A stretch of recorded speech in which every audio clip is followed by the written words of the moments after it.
Sometimes the quietest places hold the loudest secrets, and when grief lingers too long, it can bloom into something far more dangerous than sorrow. In this tale, silence has roots, deep ones, and the truth is buried somewhere beneath memory, regret, and a garden full of fading flowers. Where in the world are you tuning in from? What time is it for you right now? Let me know in the comments. Let's begin the story. Death in the Season of Peonies. Jessica Fletcher found the envelope among a small stack of mail on her kitchen table, its creamy parchment distinct from the usual collection of typed invitations and typed reminders. Her name, written in an elegant slanted hand, brought an immediate warmth. Miriam Halbert's handwriting hadn't changed in decades. She slit the envelope with care. The note inside was brief but rich in tone, an invitation to Halbert Hill for the annual Peony Festival. Miriam, always a precise and gracious hostess, wrote of bloom cycles and guest lists, yet the phrasing felt off. This year's gathering will be smaller. I find myself needing familiar faces, and perhaps a little courage. Jessica reread that sentence, her brow gently furrowing. Miriam was not a woman given to sentimentality, nor to cryptic expressions. There was something between the lines, a note of vulnerability Jessica didn't recognize. She folded the letter and placed it on the windowsill. Outside, the early summer breeze stirred the lilacs by her fence, and Jessica felt the soft press of memory. She hadn't seen Miriam in years, and yet something in the note compelled her. Not just fondness but concern, the kind that made one quietly rearrange travel plans without question. The train ride from Cabot Cove to western Massachusetts traced a route Jessica had traveled only a handful of times, but each had left an impression. Rolling hills, glimpses of stone walls swallowed by ivy, and sudden curves of riverbanks pulled her gently into recollection. She remembered the first visit, an autumn symposium on heirloom gardens when Miriam's lectures had been the highlight. The woman had a voice like chamomile and iron, soft but unwavering. Back then, Halbert Hill had been alive with purpose, its greenhouses brimming, its owner luminous in her quiet authority. Jessica folded her hands in her lap, the countryside flickering past the window. More recently, they'd exchanged only holiday cards and the occasional note, still friendly, but thinner somehow, as if Miriam's world had slowly retreated into itself. What had changed? The phrasing in that letter lingered, a little courage. It wasn't Miriam's style to ask for help, even subtly. That made Jessica uneasy. She tilted her head back and closed her eyes, not to sleep, but to listen, to memory, to instinct, to something else that whispered just beneath logic, the sense that something at Halbert Hill had shifted. The taxi wound its way up the long gravel drive of Halbert Hill, tires crunching softly under a cathedral of old oaks. As they cleared the last bend, the estate revealed itself, a weathered stone manor wrapped in a quilt of climbing roses, and beyond it, a sea of peony beds unfurling in fragrant blush. Jessica stepped out into warm, dappled light. The scent hit her first sweet and heady, almost too rich to breathe deeply. Then the quiet, no bird song, no rustle of laughter or garden chatter, just the stillness of a place holding its breath. Miriam stood near the entrance, framed by twin terracotta urns spilling with pink petals. Her silhouette was unmistakable, though thinner than Jessica recalled. Her arms opened without hesitation, and Jessica embraced her, feeling bones where once there had been quiet strength. "My dear Jessica," Miriam murmured, "you made it." "Of course I did," Jessica replied gently, drawing back to study her face. The eyes were sharp as ever, but ringed with something. Fatigue? Regret? "Come in. I've had the East Room prepared as always." Inside, the house bore its familiar elegance: oil paintings, pressed linens, the faint smell of lavender and lemon oil. And yet, as Jessica walked the hall, she noticed a portrait missing from the main wall. Not moved, gone. The solarium was bathed in honeyed light, its floor dappled with the shifting lace of vine shadows. Miriam poured chamomile tea with her usual grace, but Jessica noticed the tremor in her hand. They sat opposite each other, the silence between them filled by the low hum of bees drifting in and out through the open windows. So Jessica began gently, "Tell me about this year's gathering." "Smaller, you said?" Miriam smiled, but it was the kind that doesn't reach the eyes. "Yes. I find I have little patience these days for large company. Just a few close friends and, well, those I feel need to be here." Jessica tilted her head. "Need?" Miriam looked out at the garden. "Sometimes when the past grows too thick, you must prune it before it strangles what's left." She turned back, catching Jessica's gaze. "You always understood that." It wasn't like her to speak so abstractly. Jessica sipped her tea, giving space for more, but Miriam only pressed her lips together and changed the subject. The peonies' staggered bloom, the unpredictable spring. But Jessica could feel it. Beneath the surface warmth, a subtle current of tension, of something unfinished. And when Miriam laughed at a memory from their university days, Jessica noted that her eyes, once fierce with conviction, now flickered with something far more fragile.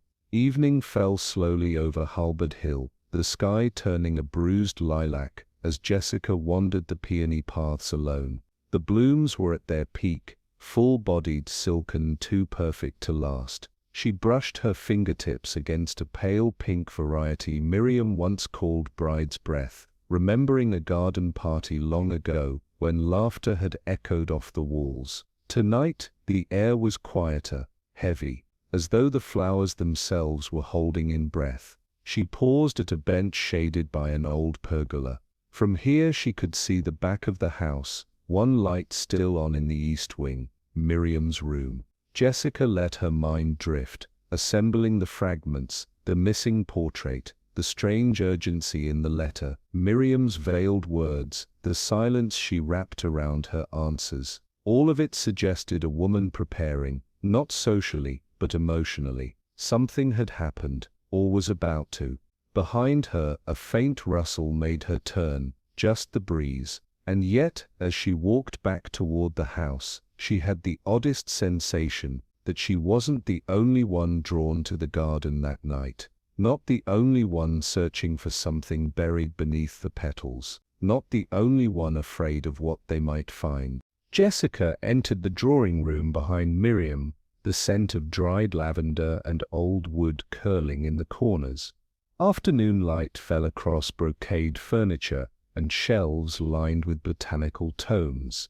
A tea service had been arranged with practiced care, though the sugar bowl stood slightly ajar, a tiny disorder in an otherwise composed space. The guests rose politely. Miriam introduced them with the brief efficiency of someone avoiding unnecessary elaboration. Caroline Halberd, tall and impeccably tailored, offered her hand with cool civility.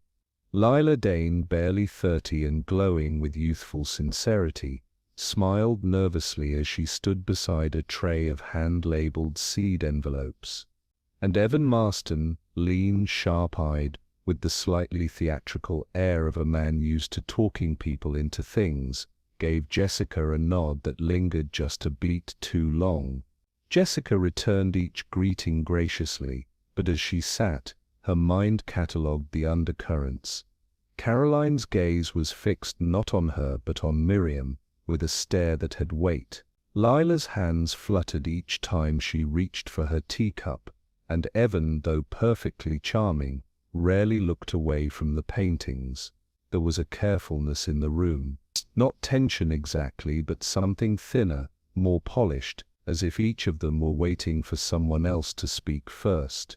Jessica folded her hands in her lap and smiled gently. It had only taken 5 minutes to know this wasn't simply a weekend among flowers. The drawing-room door opened without warning. Julian Hulbert stepped in with the kind of presence that pushed conversation to silence. He was younger than Jessica remembered, or perhaps just more drawn. His hair had thinned, his eyes sharpened by something deeper than age. He greeted no one immediately, instead shrugging off a rain-flecked jacket and tossing it over the back of a chair. "Sorry I'm late," he said, not sounding sorry at all. "Train was hell." Miriam gave him a smile that seemed practiced. "You're here, that's enough." Jessica rose to greet him, and Julian's features flickered through surprise, recognition, and something more hesitant. "Jessica Fletcher," he said, shaking her hand.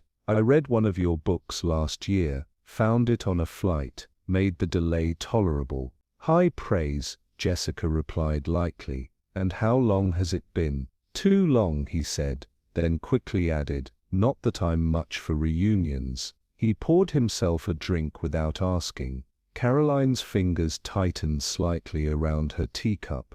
Across the room, Lila's smile faded. Jessica watched Julian settle into a leather chair like it was armor. The prodigal had returned, but it wasn't warmth that followed him in, it was weight. After a brief lull, Caroline Hulbert shifted beside Jessica with the smoothness of someone practiced in social rituals, the small talk, the correct posture, the obligatory charm.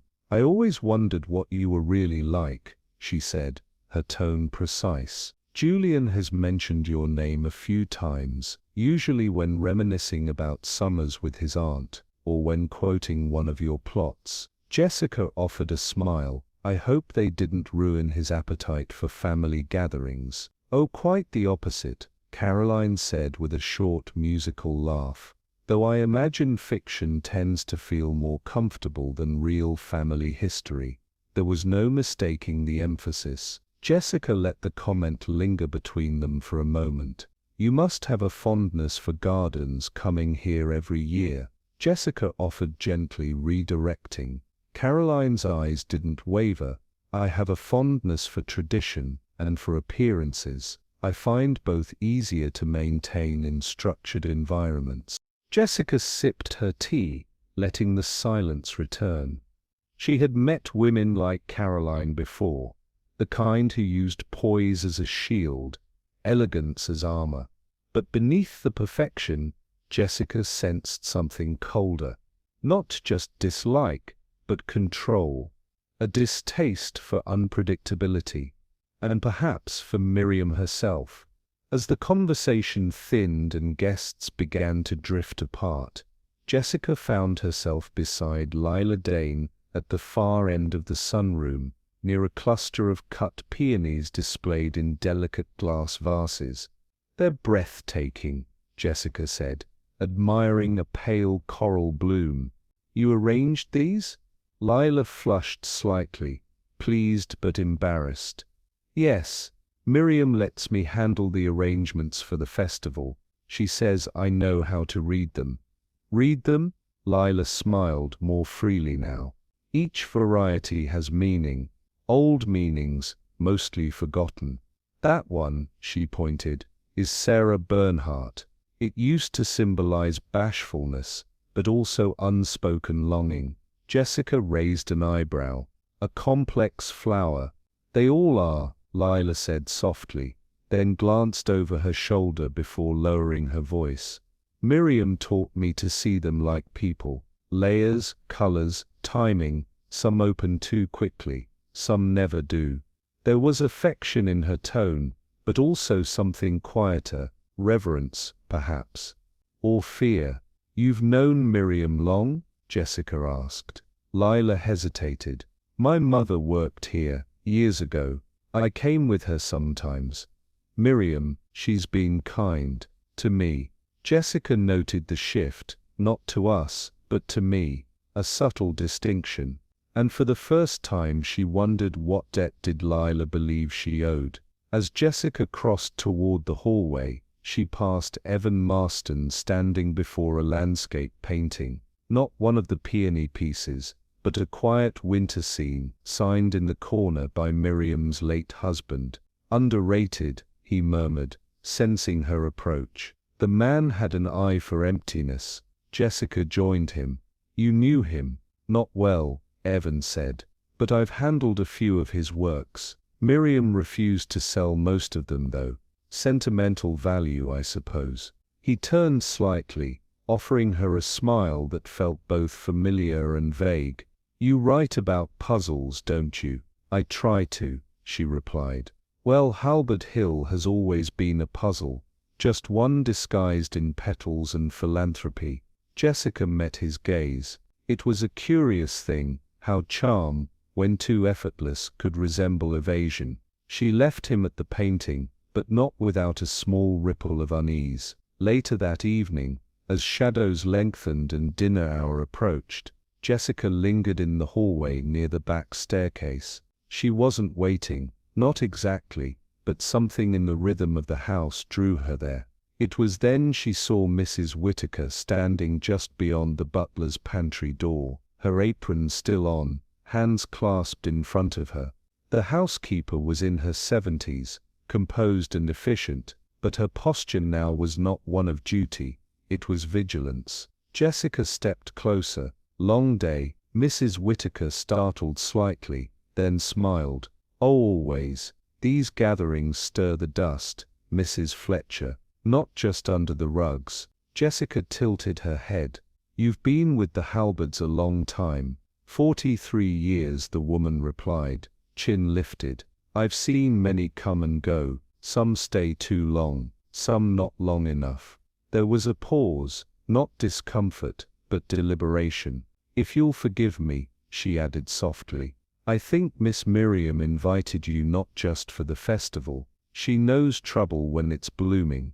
Jessica watched her retreat into the kitchen. She made no note of it. But in her mind, something clicked, the kind of sentence that doesn't explain anything, but confirms what you already feared. As the sun dipped low behind the western hedges, Halbert Hill shifted into quiet motion. The garden staff moved with the practiced efficiency of a well-worn ritual, setting tables beneath the sprawling peony arbor with linen as white as bone and crystal that caught the last golden light. Jessica stood at the edge of the garden, observing not just the preparations but the way Miriam stood watching them, her shoulders square, her arms folded too tightly for the warmth of the evening. She was issuing instructions in her usual crisp tone, but Jessica could see the difference. It wasn't ceremony for joy, but ceremony as defense, a wall built from place settings and floral centerpieces. The table was to be exactly as it had been for the first festival, Miriam had insisted. Even the position of the candelabras mattered, though no one would light them until dusk. Jessica watched the placement of every object, every choice of detail, and saw in it not nostalgia, but precision. It struck her that Miriam wasn't preserving the past so much as staging it, and for whom, or perhaps, Jessica thought, for what. By the time the guests gathered, the evening had ripened into a soft hush. Peony petals trembled slightly in the breeze, and lanterns flickered above the table like hovering stars. Miriam sat at the head, dressed in ivory with a brooch Jessica recognized, a silver wisteria, once her daughter's. It was the first time she'd worn it in public in decades. Jessica took her seat beside Lila, whose hands fidgeted in her lap. Julian poured himself wine before anyone else was served. Caroline offered compliments on the setting with surgical politeness. Evan arrived last, smelling faintly of tobacco and dressed like a man attending both a dinner and an audition. Conversation meandered, weather, blooms, a passing mention of politics, but it never rooted. Each voice felt like it was performing civility, not engaging in it. Jessica let the rhythm wash over her, and focused instead on tone, posture, what wasn't said, the pauses, the glances.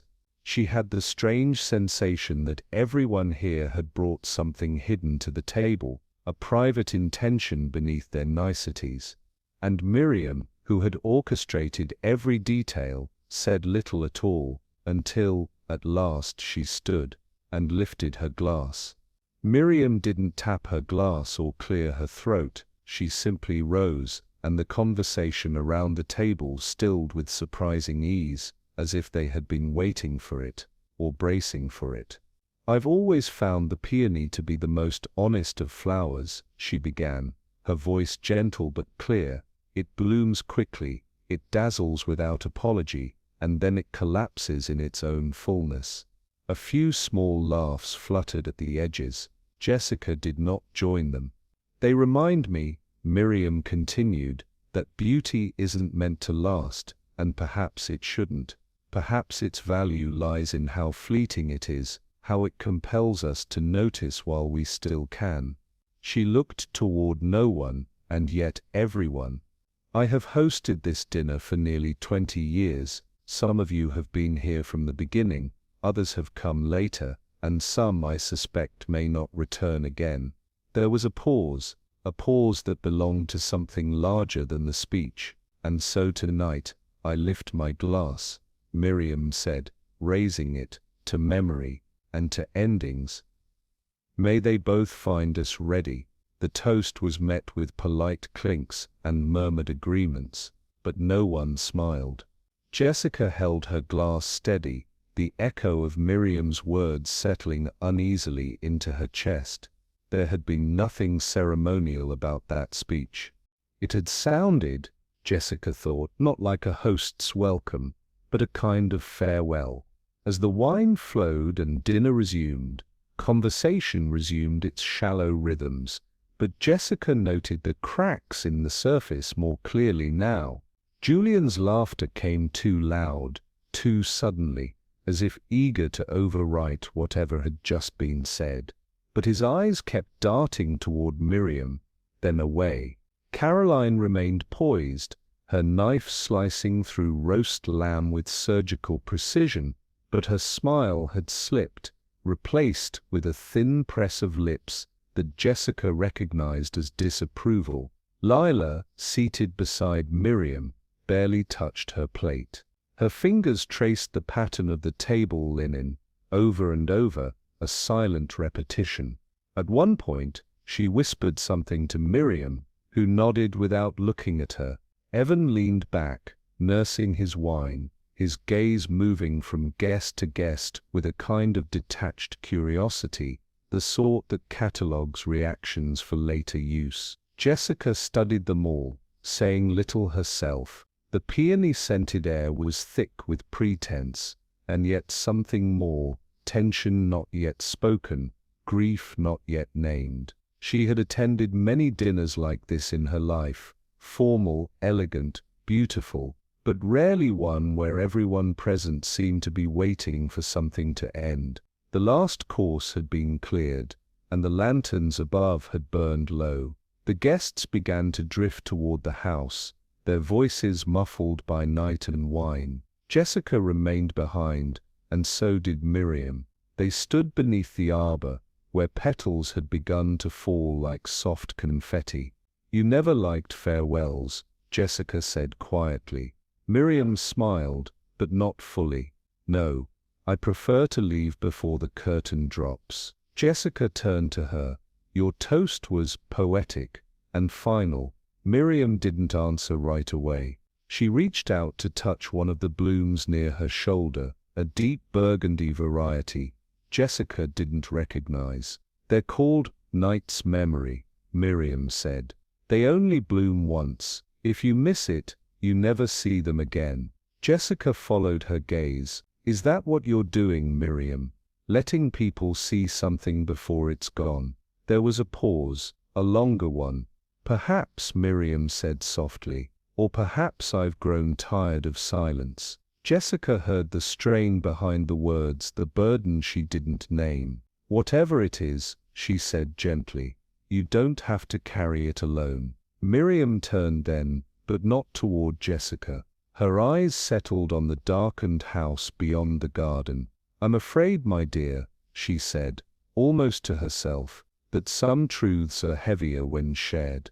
And with that, she walked ahead, back toward the house, her steps slow but certain. Jessica remained under the arbor, the fallen petals gathering at her feet, like fragments of something broken and beautiful.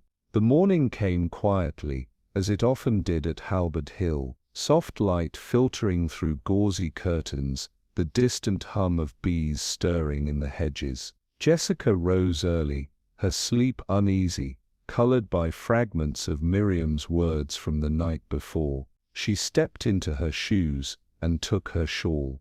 The garden, she thought, would offer clarity. It often had. Outside the air was cooler than expected, the fragrance of the peonies dampened by dew. Jessica wandered down the stone path, her steps slow, mindful. The arbor loomed ahead, still draped in its floral canopy from the night before, though the lanterns had long since gone dark. Then from the far end of the garden, a cry, high, strained and unmistakably human. Jessica paused. Another voice followed, lower, urgent. She couldn't make out the words, but the tone was enough. She quickened her pace, heart lifting into her throat. As she neared the arbor, she saw Lilla standing just beyond it, hands pressed to her mouth, eyes wide with horror. A figure knelt beside something on the ground. Jessica approached slowly, dread thick in her chest. It was Miriam. She lay among the peonies, head turned delicately to one side, her white robe blending into the blossoms, as if the garden had quietly claimed her in the night. But something in the stillness was wrong, too precise, too composed. And Jessica, even before kneeling, knew this was no peaceful passing. Jessica lowered herself carefully beside Miriam, her breath held tight. The older woman's eyes were closed, her mouth faintly parted. There was no sign of pain, no struggle etched into her features.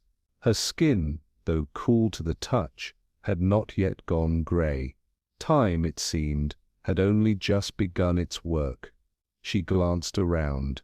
The ground was soft with crushed petals, as if someone had stepped heavily among them. To Miriam's right, a chair had toppled onto its side. Nearby, a wine glass lay shattered, its stem intact but bowl broken clean through. Jessica's eyes lingered on the shards.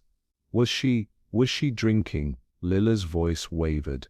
Jessica stood slowly. Possibly, but why here, and why so early? The wine decanter on the tray remained half full and untouched. Then she looked down again. Miriam's hands were folded in her lap, not curled or reaching. Her left slipper had slipped off, lying a few feet from her, not far, but not where it should have landed in a natural fall. She glanced toward the house. No one else had arrived. The stillness of the moment was already beginning to feel strained, as if the very scene were performing a story it hadn't rehearsed. Jessica bent to retrieve the fallen slipper, her fingers brushing a faint smudge on the flagstone nearby. Not dirt, something darker, wine, or something else. Behind her, Lila gave a sob and turned away. And Jessica knew something in this moment had been arranged. Sheriff Dugan arrived within the hour, summoned by the housekeeper, his cruiser quiet against the graveled drive. He was a solid man, amiable enough, with an air of rural reassurance, the kind of presence designed to calm nerves, not stir questions. He listened as Leela explained what she'd seen, how she had come to the arbor before breakfast, hoping to collect a fallen bloom for pressing, and found Miriam lying there, unmoving. Dugan nodded, took brief notes, and crouched beside the body. No signs of trauma, he said aloud. Could have been her heart, or her balance. He glanced at the chair, uneven ground, easy to trip. Jessica watched him scan the scene without kneeling. He didn't note the broken glass or the missing slipper. He didn't ask why Miriam had come out alone, so early, dressed not for mourning, but for a garden fete. Looks peaceful, he concluded. Jessica folded her arms. Sometimes appearances are only that. He glanced her way with a mild smile. You're the writer, right? Always looking for a plot. She smiled back, just faintly. And you're the sheriff, always looking for what's easy. She didn't say more, but already she was thinking of questions Dugan hadn't asked, and ones she couldn't yet answer. As the sheriff busied himself inside with initial paperwork, Jessica moved quietly among the guests, seeking something less formal than interrogation, but perhaps more revealing. She began with Leela, whose eyes were red but steady now. When did you last see Miriam? After dinner, Leela said softly. She said good night, near the parlor. I think it was around 10, maybe a bit later. Did she seem upset? Leela hesitated, quiet, more than usual. Jessica nodded, then found her way to Evan, who stood by the fountain, smoking with theatrical melancholy. Did you happen to hear anything unusual this morning? Only birdsong, he replied. And Lila screaming, of course. Tragic. But Miriam was always fragile, in a stately way. Jessica didn't reply. Instead, she asked him the time he'd risen. He grinned. I'm hardly the early bird. I was still in bed when I heard the commotion.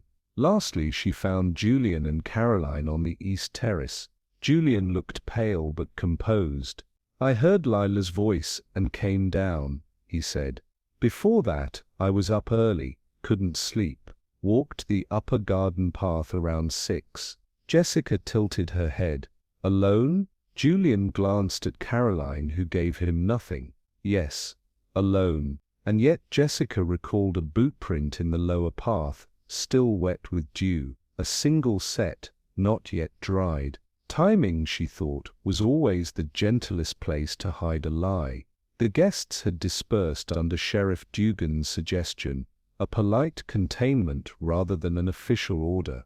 Jessica returned to the garden alone, drawn back not by grief, but by a sense that the scene had more to say. The arbor was now cordoned loosely with garden twine, but she stepped carefully around it, her gaze lowered. She knelt beside the stone bench where Miriam had once posed for a portrait, now streaked with dew and shadow. There, tucked just beneath its edge, something pale. Jessica reached for it and drew out a single glove. It was elegant, made of soft cream fabric, the kind worn with formal wear or to protect delicate hands from sun. One side was damp, the edge smudged faintly with what looked like soil. She stood, turning it over slowly. No initials, no rips, no obvious reason for it to be there, unless someone had dropped it in haste, or left it behind in a moment of panic. She tucked the glove into her coat pocket. It was a small thing, but murder, she knew, rarely shouted. It whispered.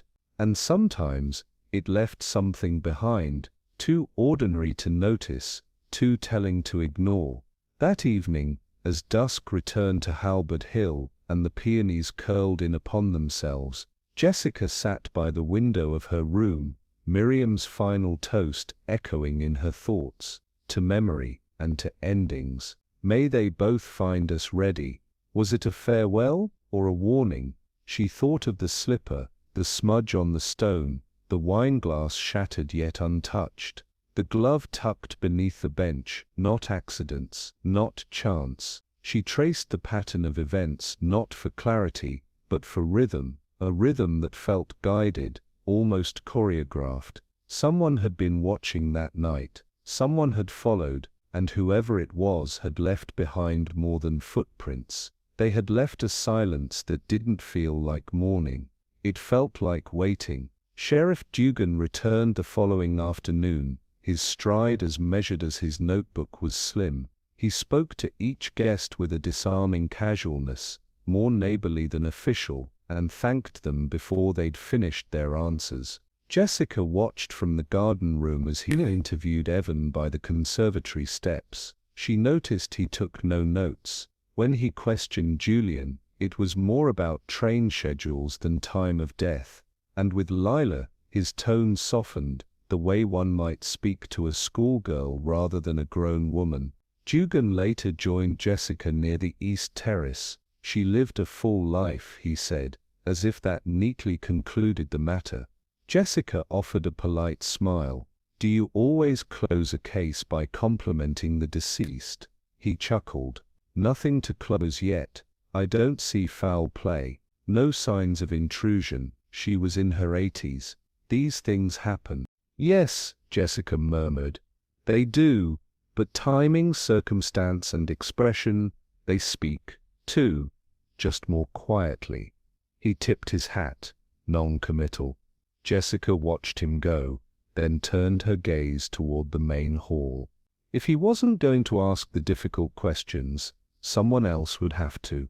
The late afternoon light slanted through the front hall windows, casting long shadows across the parquet floor. Jessica paused near the staircase, her eyes caught not by what was there, but by what was not. Above the fireplace, between two gilt sconces, hung a muted landscape of a marsh in winter. Well executed, but unfamiliar. She frowned. That wall had once held a different painting. A portrait. Alice, Miriam's daughter, soft features, dark curls, a pale blue dress. Jessica remembered it vividly. Miriam had spoken of the painting once during a walk through the garden, her voice fragile as she'd recalled Alice's death. The portrait had always stayed, a quiet wound kept visible. Now, without a word, it was gone. Jessica stepped closer. The landscape was slightly off-center, hung in mild haste. A faint outline remained on the wall, the ghost of the original frame. She looked around. No one lingered nearby. Why would Miriam, or anyone, remove the portrait days before her death? And more curiously, why would no one mention it? Jessica made her way down the corridor toward the study, the image of the missing portrait hovering in her mind. Sometimes, she thought, it wasn't the presence of secrets that gave them away, but the sudden, silent disappearance of what once seemed permanent. The greenhouse shimmered with afternoon warmth, glass panes misted with condensation, and the scent of damp earth and mint. Jessica found Lila kneeling beside a cluster of seedlings, her hands dusty, her focus elsewhere. You have a gift, Jessica said gently. Lila looked up, startled, then smiled faintly. It's peaceful here. Miriam always said the garden listens when people don't. Jessica knelt beside her. Did she speak to you often, in recent weeks? Lila nodded, but her smile faltered. She talked about changes, about setting things right. She said I should be patient, that everything would fall into place. Jessica waited, but she was tired. I think she was afraid it wouldn't happen in time, that something would get in the way. Did she say what? Lila shook her head, brushing soil from her wrist. Only that some people resent things that grow outside the lines. Jessica studied her. There was something deeper beneath Lila's words. Not fear, exactly, but an old uncertainty. You believed her, Jessica said. I still do, Lila replied softly. But belief doesn't hold much weight in a will. It wasn't a confession, but it was a crack, and Jessica felt it widening with every careful word. Later that day, Jessica found herself seated beside Caroline on the back veranda, where tea had been laid out under a striped awning. The silver teapot gleamed, untouched. I imagine you're enjoying yourself, Caroline said crisply, pouring without asking. A mystery, a setting, a cast of characters, practically one of your own novels. Jessica accepted the tea. I'd trade every plot I've written to have Miriam alive again. Caroline's smile was slight, her gaze fixed on the tree line. She had a way of making people believe they mattered more than they did. It was charming. You think she misled people? Oh, not deliberately, but kindness without consistency is its own cruelty. Jessica sipped her tea slowly. You're speaking of Lila, Caroline's eyes flicked toward her. I'm speaking of favoritism, of years of hosting, gifting, praising, without ever offering the one thing people wanted most. And what was that? Security, Caroline said flatly. Legacy, not bouquets. She rose, smoothing her skirt. I suggest, Jessica, you tread carefully. You may be her friend, but you're not her executor. Jessica watched her go, the conversation settling like dust in her lap. Disdain, Jessica thought, wasn't always loud. Sometimes it steeped quietly in porcelain cups. The study was cool and dim, the curtains drawn against the brightness of late afternoon. Jessica eased the door closed behind her and approached the desk, a grand piece in dark mahogany, its drawers aligned with a precision that reminded her of Miriam's preference for order. She began gently, not rummaging, but reading. A small stack of letters sat tied with ribbon, older correspondence, mundane, garden societies, publishing inquiries, but beneath them in the bottom drawer, Jessica found something newer, an envelope labeled personal. Julian. She hesitated, then opened it. Inside were 3 letters. The first was Julian's, typed, formal in tone, but edged with irritation. He requested, not quite demanded, a loan of $50,000 to restore liquidity to key investments. The phrasing was vague, the desperation barely masked. The second letter from Miriam was handwritten. Measured, she declined the request, offering instead a more modest sum should necessity prove genuine, and encouraged Julian to reconsider his priorities. The third letter, undated, unsigned, was angry, ink smudged, scribbled, "You never change, you never forgive, but I won't be dismissed again." Jessica folded the pages carefully. No signatures, no mention of will or inheritance, but in tone, the resentment was unmistakable. She glanced once more at the desk. Everything else was in order, but in families, it was often what didn't balance, what was withheld, that told the real story. That night, long after the house had quieted, Jessica stepped lightly past the guest wing, her thoughts turning restlessly beneath her calm expression. Then, a voice, muffled, sharp. She paused near the library door. "I told you to leave it alone," Julian hissed. "And I told you," Caroline replied, low and cold. "We can't afford another mistake." A pause. "Do you think she changed it?" he asked. There was silence, then the rustle of cloth. Caroline's voice dropped further. "She was planning to, that's why she called the solicitor. But if she didn't sign anything..."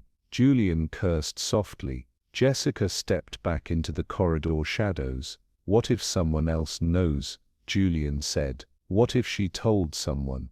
"She's not telling anyone anything now," Caroline answered flatly.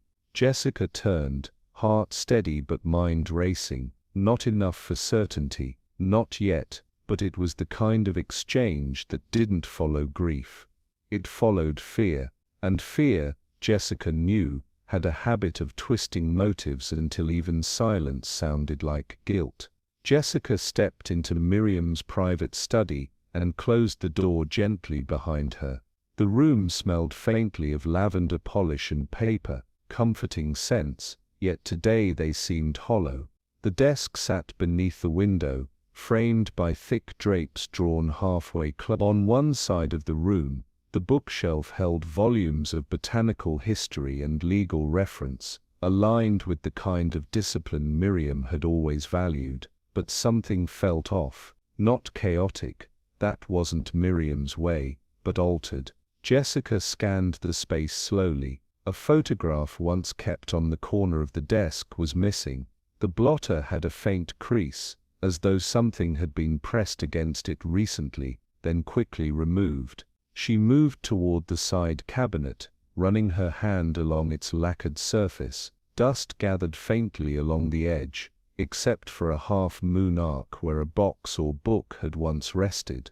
The indentation hadn't yet settled. Miriam had been in this room shortly before her death. Jessica could feel it, the hum of unresolved thought, of decisions not yet made, or perhaps made in private and hidden in plain sight. Not disorder then, but disruption. Something had been sought, or something had been taken. Jessica's attention turned to the built-in cabinet beneath the window, a narrow unit with 3 slim drawers. She tugged the top one gently. It opened with ease. Envelopes, stationery, pressed flower petals labeled in Miriam's looping script. The second drawer held ledgers, seed catalogues, and a bound notebook with dates scribbled in the margins. But the third wouldn't budge. Jessica tried again, more firmly this time. Locked. She crouched, inspecting the drawer face. The lock was small, old-fashioned, probably original to the house, and slightly misaligned. Someone had tampered with it recently. A faint scratch in the wood near the keyhole confirmed it. Jessica stood and walked to the desk. A paper clip lay beside the blotter, bent slightly at the tip. She picked it up and returned to the drawer. A quiet click, and it opened. Inside, neatly stacked and bound with ribbon, was a collection of folded documents. The topmost was sealed with wax. Below it, an envelope marked private, and beneath that, a loose bundle of pages, typed, clean, uncreased. Jessica lifted it carefully, heart steady.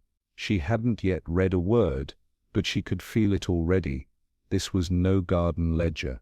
This was something meant to stay hidden. She sat at Miriam's desk, the afternoon sun thin behind the drapes, and untied the ribbon around the letters with careful fingers. The first was addressed simply, Alice. The handwriting trembled slightly, not with age, but with emotion. Jessica read it slowly.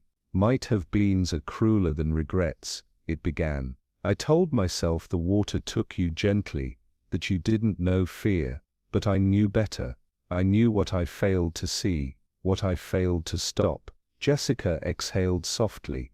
The letter was not recent.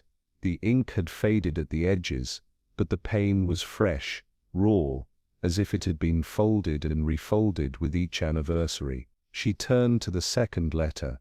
This one bore no name, but the tone shifted. It was addressed with care, but also restraint, an apology without clarity. You were never meant to carry my shame, it read, but I see now that by offering you kindness, I offered you burden. I was wrong not to speak sooner, and if it cost you the chance to build a life apart from this place, then I have failed you again. There was no signature. Jessica glanced toward the remaining pages. Each letter, it seemed, had been written in the shadow of silence. They spoke not just of grief, but of guilt wrapped in affection, directed, she now suspected, toward Leila's mother. The letters didn't accuse, but they acknowledged, and in doing so they revealed something deeper. Miriam had tried too late to make peace with the weight she'd carried. Beneath the final letter, Jessica found the typed draft. Its title was clear, Last Will and Testament of Miriam Grace Halberd. She scanned the opening lines. They were standard in form, legal, cold, but the contents quickly shifted. I, Miriam Grace Halberd, of Halberd Hill, being of sound mind and in possession of full faculties, do hereby declare the following as my final will and intent. Jessica turned the pages slowly. The existing heir, Julian Halberd, was to receive a token inheritance, a watch, a small trust. Caroline was named nowhere, but the bulk of the estate, the property, the collection, the endowment for the garden, was bequeathed to Leila Dane, for her stewardship, for her care, and because legacy should not always follow blood, but understanding. Jessica paused, absorbing the language, but the Tausig of Tav, absorbing the language. It was tender, not just legal transfer, but emotional redress. But the last page was blank. No date, no signature, no witnesses, and with it, no legal standing. She searched the folder, but found nothing else. Just the will, typed but incomplete. The implications were clear. Miriam had written it, possibly just days before her death. But she had not, or had not yet, signed it. Jessica's breath caught. Had someone discovered this? And if so, had they feared what it meant? Jessica sat back in Miriam's leather chair, the draft of the will resting in her lap. So much effort, the careful wording, the fairness, the shift away from Julian, and yet no signature, no seal. Had Miriam hesitated? Was she waiting for a witness, a final moment of resolve, or had she simply run out of time? Jessica turned the last page over again. Blank, but it didn't feel like an omission. It felt like a silence created by something, or someone. She imagined the cabinet drawer, the faint scratch in the wood, the paper clip that had been used, then set aside. Someone had opened this drawer before her, and perhaps left it just slightly ajar, believing they'd removed enough. But in Miriam's world, even absence left its trace. Jessica stood slowly, her gaze drifting toward the study door. Who had been here in the last 48 hours? Leela? She'd been close to Miriam, but unsure of herself. Evan, with his easy charm and unexplained knowledge of the Halbert estate. Julian, certainly, but his dealings with Miriam had ended bitterly. Then there was Caroline, controlled, strategic, always watching.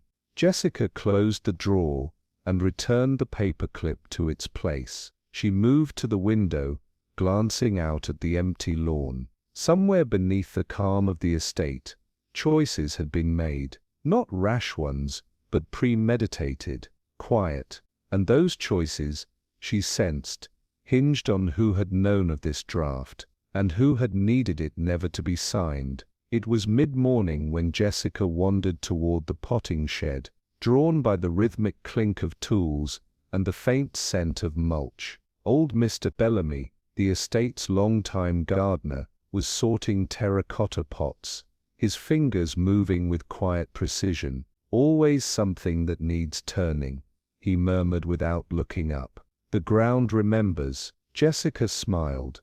You've been here a long time. He nodded. Since before Alice drowned. The name caught in the air like a snapped branch. Jessica's tone softened. Miriam's daughter. Bellamy gave a slow nod. Little thing, bright, always barefoot, used to chase dragonflies by Willow Pond. They said she slipped, hit her head. But, he trailed off, lifting a cracked pot to the light. That pond never was right afterward. Too quiet. Do you remember what happened that day? Jessica asked. He looked at her, eyes suddenly clouded. Only what I wasn't supposed to. What do you mean? But Bellamy shook his head and returned to his sorting. Doesn't do to stir old silt, Mrs. Fletcher, especially when it's settled. Jessica stood for a moment longer, then walked back toward the garden path, her mind already turning. Some wounds didn't scar, they simply submerged, until the past spoke their name aloud again. Back in the library, Jessica pored over the estate's dusty volumes of local history. Hidden between the pages of a leather-bound journal, she found a yellowed newspaper clipping. The print faded but legible. Tragedy at Halbert Hill.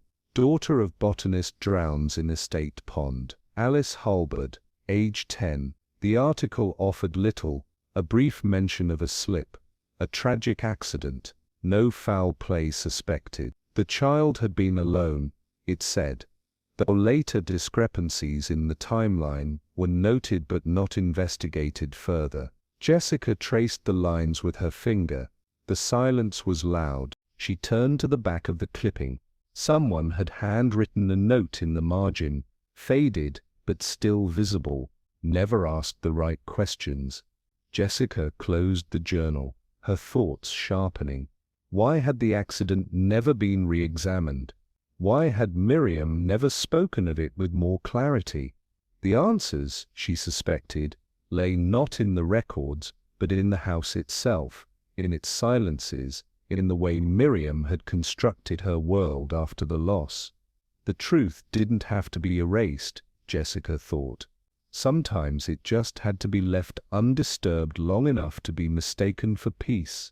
Jessica made her way to the small reading room off the West Hall, where Mrs. Whittaker kept personnel files, not formal, but detailed enough to sketch the household's past. Lila Dane's mother, Madeline, had worked at Halbert Hill for nearly 7 years. Companion, assistant, housekeeper, the duties shifted with time, but the proximity to Miriam remained constant. There was no termination letter, only a vague line written in Miriam's hand, departure following personal grief. But Jessica pressed further, making a quiet phone call to the local paper's archive desk. Within the hour she had what she was looking for. Madeline Dane had been questioned after Alice's death. Not arrested, not accused, but present. The records hinted at gossip, negligence, distraction, or worse. She'd been with Alice at the pond, or near it. The reports were contradictory, the story murky, and then Madeline vanished from public mention. Jessica closed the file gently. It wasn't proof, but it was something more dangerous, implication left unresolved. Had Miriam believed the whispers, or had she carried guilt for allowing them to grow? Either way, the connection between Lila and that long-ago death no longer felt incidental. It felt like a root buried in the very soil of this house. That evening, Jessica walked alone through the garden paths, her thoughts heavy with memory, not her own, but Miriam's. She recalled the way Miriam had looked at Lila, not indulgently, not like a daughter, but like someone watching both a possibility and a penance. Guilt, Jessica knew, wore many faces. For some, it hardened into denial. For Miriam, it had seemed to settle into something else, caretaking masked as atonement. Had she taken Lila in out of love, or obligation? Jessica paused by the arbor, where the petals had thinned. A gardener's instinct would be to prune what was diseased, to discard what didn't bloom. But Miriam had done the opposite. She had nurtured Lila, protected her, taught her the language of flowers, given her a place in the estate, and yet, the deeper bonds, the ones of inheritance, of permanence, those had been withheld, until now. Perhaps the will had been more than a legal decision, perhaps it had been a confession, a silent way of saying, I failed you once through your mother, I won't again. Jessica exhaled slowly. Miriam hadn't merely invited her guests this week, she had summoned the consequences of her past. Mrs. Whittaker was folding linens in the upstairs hall when Jessica approached her, quietly. Do you recall anyone sending Miriam a letter last week? She asked. The housekeeper's hand slowed. You mean the one with no return address? Jessica's brow lifted. She didn't mention it. She didn't have to, Mrs. Whittaker said softly. She read it once, folded it, and didn't speak for nearly an hour afterward. Sat by the east window, just watching the pond. Jessica's voice gentled. Do you know what it said? Mrs. Whittaker hesitated. She left it on her writing desk for a time. I don't read her mail, but I saw enough. She lowered her voice. The first line said, There's still unfinished business at the pond. Jessica felt a hush fall over the corridor. Do you think she recognized the handwriting? She didn't tear it up, Mrs. Whittaker replied, and she didn't burn it. That's answer enough. Jessica nodded slowly. The past hadn't just haunted Miriam, it had returned, and perhaps someone feared she might finally give voice to it. The path to Willow Pond was overgrown, the wooden footbridge warped by weather and time. Jessica moved slowly, careful of the moss beneath her steps. The water was still, too still. Reeds clustered near the far bank, and under a canopy of willow branches, she saw something small. A stone smoothed by years, but carved. The initials were faint, but unmistakable. AHF. Fresh wildflowers rested at its base. Jessica knelt, fingertips brushing the stem. She wasn't the first to return here, and if someone else had come, just days before Miriam's death, then the pond still held more than memory. The peony garden was quiet now, its blooms drooping in the afternoon heat. Jessica stood beneath the arbor, where Miriam had been found, her eyes moving over the familiar scene with renewed intent. The broken wineglass had long since been cleared, and the chair righted. But the ground still held memory, a faint line of disturbed petals leading away from the stone bench, and a subtle indentation in the grass, as if someone had stood too long in one place, unsure whether to act or to flee. Jessica knelt where Miriam's body had lain. A patch of soil, darker than the rest, suggested water, or wine, had been spilled. But what struck her most was the unnatural angle of the overturned slipper. It hadn't simply fallen, it had been flung. She glanced upward, to the overhanging blooms of night's memory, deep burgundy now beginning to brown at the edges. Their scent was stronger than ever, almost too much. A sudden breeze lifted the hem of her skirt, and with it something small fluttered near the base of the arbor. Jessica moved to retrieve it, a torn scrap of paper brittle from exposure, the ink blurred. One word remained legible: forgiveness. She stared at it for a long moment, not a note perhaps, not even meant to be found, but part of a conversation never spoken aloud, until now, when it mattered most. The garden hadn't just witnessed something, it had absorbed it. Jessica found Lila near the greenhouse, her shoulders hunched, hands busy pruning already tidy stems. There was no need to disturb the plants. It was a distraction, not a task. Jessica approached slowly, her voice soft.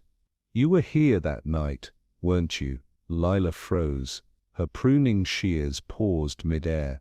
I went for a walk," she said quietly. "I couldn't sleep." Jessica stepped beside her, resting a gentle hand on the wooden edge of the planter. "I believe you, but I also believe you saw something." Lila looked up, eyes wide with unshed tears. She was already lying there. I didn't know what to do," Jessica nodded. "You didn't tell anyone." "I was afraid. I thought maybe it had been peaceful." She looked so calm. Jessica studied her face. "Lila, I found the draft of the will, the one where Miriam named you as heir." Lila's lips parted, then closed. "She didn't sign it," Jessica continued, "but someone knew. Someone who had a reason to fear what she'd chosen." Lila's hands tightened around the shears. "She said she was going to announce it after the festival." "I didn't ask for anything, Jessica. I swear." "I know," Jessica said gently, "but someone thought you had." Lila turned away, her voice barely audible. "She told me once, forgiveness was just love that remembered too much." I think she was trying to forgive herself. Jessica held the silence with her. Then behind them, a voice, thin and sharp, sliced through the air. "Forgiveness doesn't change a will." Julian stood at the edge of the path, fists clenched, jaw tight.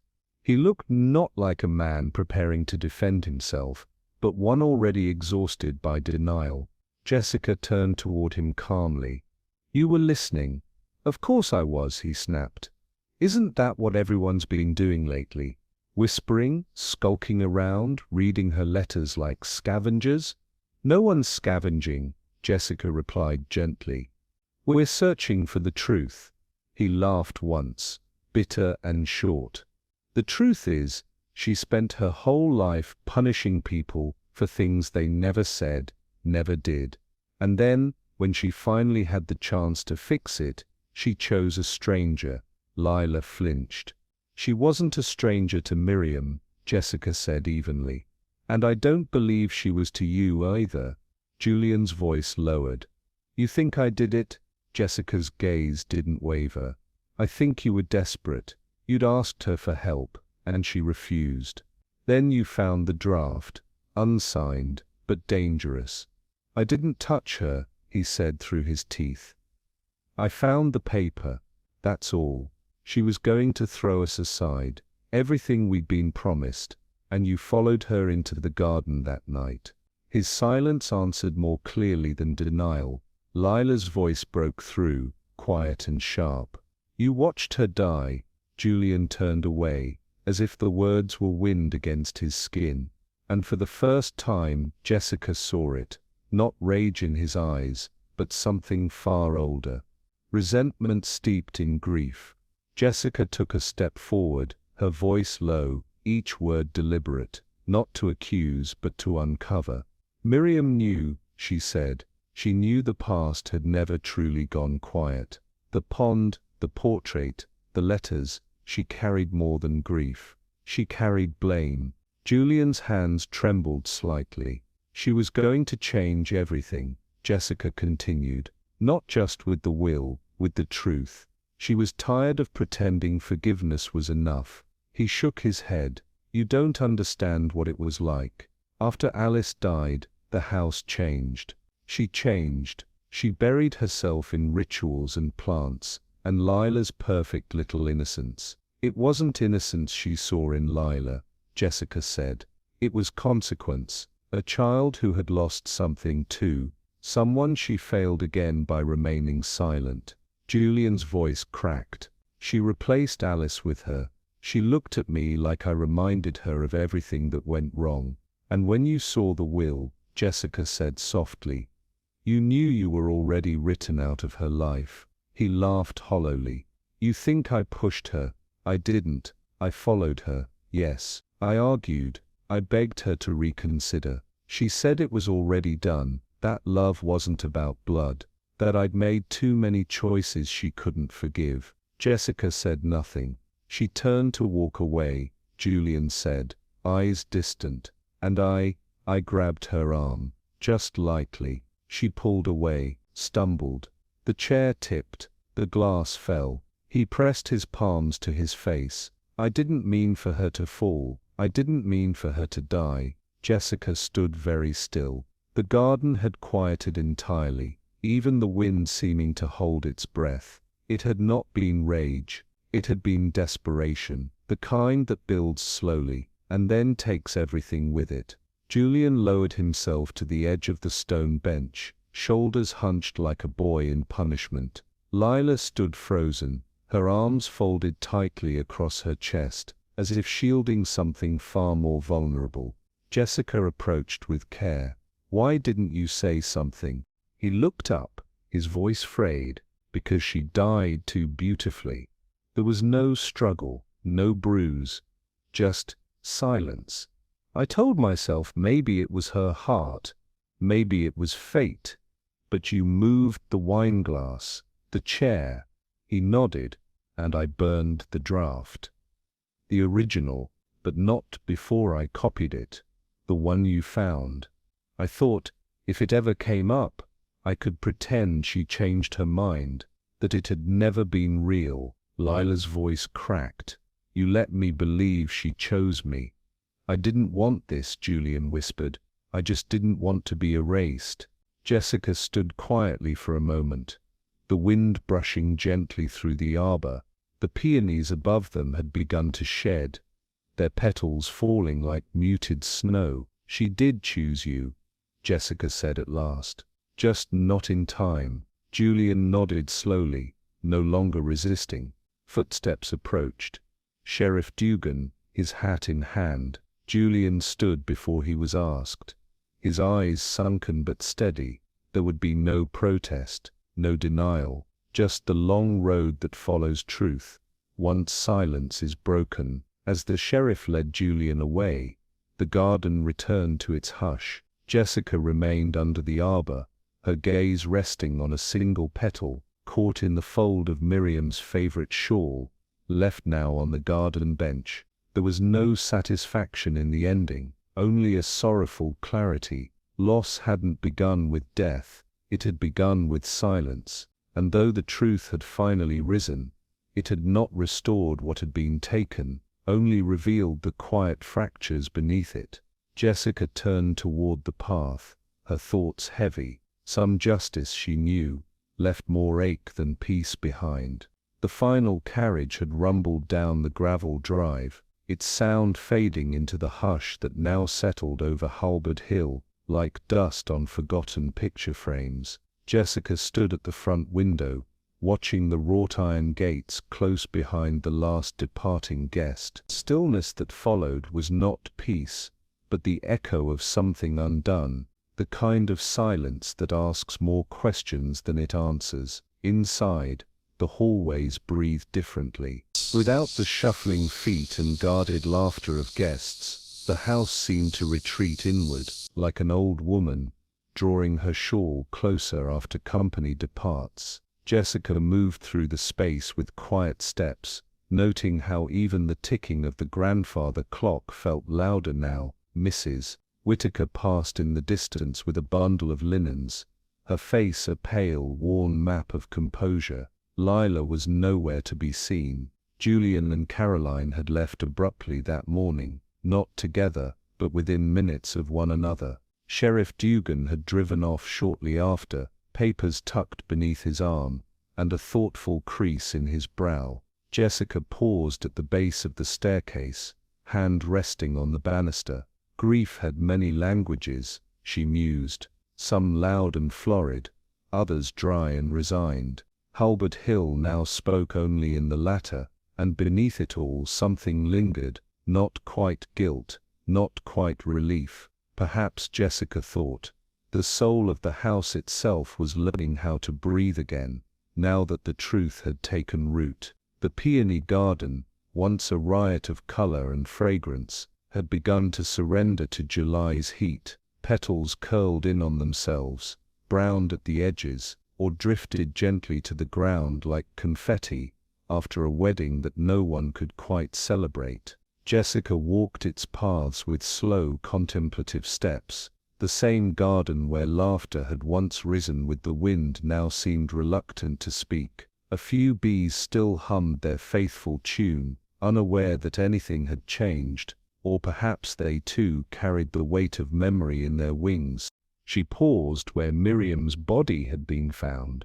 The ground had been tidied, the overturned chair righted, yet Jessica could still feel the disturbance in the air, like the ghost of a breath never taken. She knelt and gently touched the soil near the base of the arbor, still damp, still marked faintly by what had occurred. These blooms, she thought, had been Miriam's pride. But pride could not stave off loneliness, nor could beauty shield one from regret. She recalled Miriam's toast, fragility, endings, and the ache of what's left unsaid. Had the flowers been a final gesture? A kind of forgiveness whispered to the wind? There were no answers here, only echoes. And yet, as Jessica stood again, brushing a fallen petal from her skirt, she felt something stir, not closure, but perhaps the beginning of understanding. The garden had been silenced, but not erased. Not all things, she knew, stay buried. The study smelled faintly of lavender and old paper, a room that had once held command, now hushed into modesty. Jessica sat beside Mrs. Whittaker at the heavy mahogany desk, the two women sorting through Miriam's correspondence with a reverence reserved for sacred things. "Most of these are bills," the housekeeper murmured, sliding a stack aside, "or birthday cards she never threw out." Jessica offered a faint smile but said nothing. Her hand hovered over a small linen-bound folio tied with faded ribbon. Something about its quietness among the clutter called to her. She untied it gently. Inside, a single sheet of stationery, thick, creamy, unmailed. "My dearest Leila," it began. The words were carefully penned, in Miriam's hand. But what followed wasn't the confident script of an estate matriarch. It trembled, not physically, but emotionally. Jessica read in silence, heart tightening with each line. I never found the courage to say this aloud. Perhaps I thought silence would protect you, or maybe it was myself I was shielding. What happened at the pond? I have lived with it every day. Not the facts but the doubt. The weight of it has shaped my every breath with you. You deserved more than what I gave. You deserved truth. And love without suspicion. The letter ended abruptly, as though Miriam had either lost her nerve or intended to rewrite it, but never did. Jessica stared at the final word, love, and folded the letter again, with hands gentler than she'd expected of herself. She never sent it, Mrs. Whittaker said softly, almost to herself. No, Jessica murmured, tying the ribbon once more, but she wrote it. And sometimes that was the real confession. They sat on the veranda, the scent of old wood mingling with the last of the honeysuckle. Sheriff Dugan nursed a mug of coffee, his gaze fixed somewhere beyond the horizon, where sky met tree line with a sort of patient indifference. Jessica beside him said nothing for a long time. I read the report, Dugan said finally. It'll be filed as voluntary manslaughter. The DA doesn't want a trial. Jessica nodded slowly. I can understand why. He turned toward her. You were right, from the start. I thought it was an accident. Didn't want to see more. We see what we're prepared to face, she said gently. He exhaled. I've seen a lot in my years, fights over money, jealousy, betrayal, but this, he shook his head. It wasn't malice, just rot that went unspoken for too long. Jessica looked out toward the wilting garden. There's a sorrow in truth, Sheriff, especially when it comes too late to change much. He nodded. But it matters. Yes, she whispered, it matters. And they fell into a silence that felt for once honest. That evening, with the house almost entirely emptied of its former noise, Jessica sat alone in the solarium. The last rays of light stretched across the room in golden threads, catching on the dust motes that danced lazily in the quiet air. On the table before her lay Miriam's final toast, handwritten in her unmistakable script. Jessica read it again, slowly. We celebrate beauty not because it lasts, but because it doesn't. Each petal falls. Each season fades. And perhaps, in their passing, we are reminded to speak, forgive, and let go. Before the wind takes us to, Jessica's finger traced the edge of the page, thoughts swirling in layered tones of doubt and recognition. Had Miriam known? The question pressed like weight on her chest. There had been no direct confession, no final warning or tearful plea. And yet, the garden, the toast, the unsent letter, all pointed to a woman who had reached the edge of something inevitable. Was it intuition? A surrender? Had Miriam, in some deeply buried place, understood that her silence had planted seeds of resentment she could no longer control? Or had she simply grown weary of pretending, of managing, of carrying grief for too many? Jessica sighed and folded the page, placing it beside the letter to Lila. Sometimes, knowledge comes not from what is said, but what is allowed to unfold. Miriam hadn't screamed for help. She had whispered into wind and waited to see what might rise. Did she know? Jessica stared into the darkening sky. Perhaps, or perhaps, she had simply stopped trying not to know. The morning of Jessica's departure arrived with the sky washed in pale grey, neither stormy nor bright. She stood at the crest of the drive, suitcase resting beside her, waiting for the car that Mrs. Whittaker had arranged. Halbert Hill lay behind her, shrouded in a soft fog that made its gables look dreamlike, almost unearthly. A house unmoored from time. She glanced once more at the peony beds, now stripped of their riotous bloom. Only stems and scattered petals remained, like memories too stubborn to fade. The arbor, once the centerpiece of celebration, now stood with a gentle solemnity, as though aware of its altered place in the story. The car appeared at the bend, but Jessica made no move yet. She turned back to the porch. Mrs. Whittaker stood there, thin hands folded, eyes steady. "Thank you," the housekeeper said simply. Jessica nodded. "For what it's worth, I think Miriam tried. In her own way, she did," the woman whispered. "Too late, perhaps, but she did." A small figure appeared in the side garden. "Lila." She gave a tentative wave.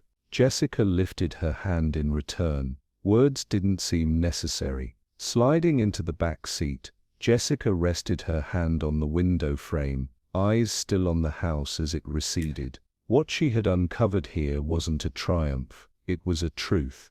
Tangled, painful, and quietly redemptive.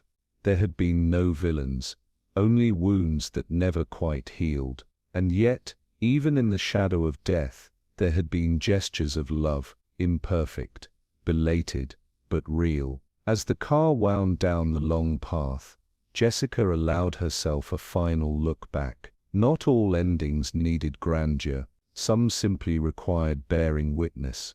And with that, she let Halbert Hill fall behind her, the petals of its secrets drifting gently into the wind. Some truths drift like petals in the wind, not buried, not forgotten, just waiting for someone brave enough to notice them again.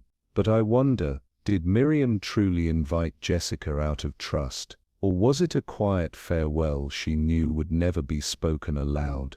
What do you think? Was her silence a burden of guilt, or an act of grace? Share your thoughts or theory in the comments. And if this story stirred something in you, I'd love for you to like it, share it with a fellow mystery lover, and subscribe for more stories where every whisper matters.